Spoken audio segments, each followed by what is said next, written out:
બનાસકાંઠાના પાલનપુર અમદાવાદ હાઈવે પર યુવકની હત્યા મામલે રોષ ફાટી નીકળ્યો છે। ચૌધરી સમાજના લોકો પહોંચ્યા સિવિલ હોસ્પિટલ।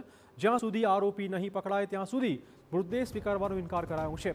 બે યુવક પર જીવલેણ હુમલો થતા યુવકનું મોત થયું હતું, જ્યારે કે બેમાંથી એકની હાલત ગંભીર જણાવાઈ છે।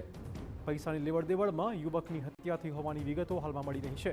10થી વધુ લોકો યુવક પર હુમલો કર્યા બાદ ફરાર થઈ ગયા। ગંભીર સ્થિતિમાં યુવક ખાનગી હોસ્પિટલમાં ટ્રીટમેન્ટ લઈ રહ્યો છે। પોલીસ દ્વારા આરોપીઓની શોધખોળ પણ શરૂ કરાઈ છે।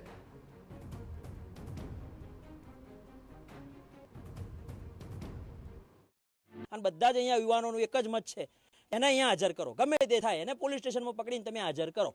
એ હાજર થશે, સ્પેશિયલ સીટની રચના કરવામાં આવે અને ફાસ્ટ ટ્રેક કોર્ટમાં કેસ ચલાવો તમે।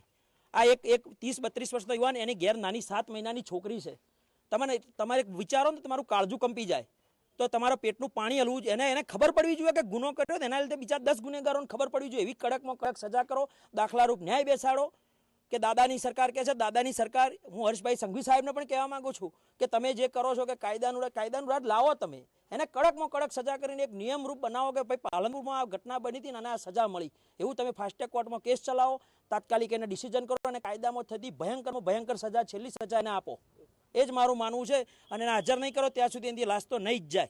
કોઈ અસામાજિક તત્વો 3 થી 4 ગાડી ભરી અને ખુલ્લી તલવારો, પાઇપો અને લકડીઓ લઈ અને એમના ઉપર ઉચિંતો જ હુમલો કરી દીધો।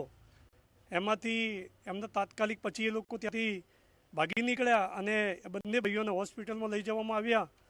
તે અમારા એક ભાઈ ભરતભાઈનું રાત્રે અવસાન થયું છે।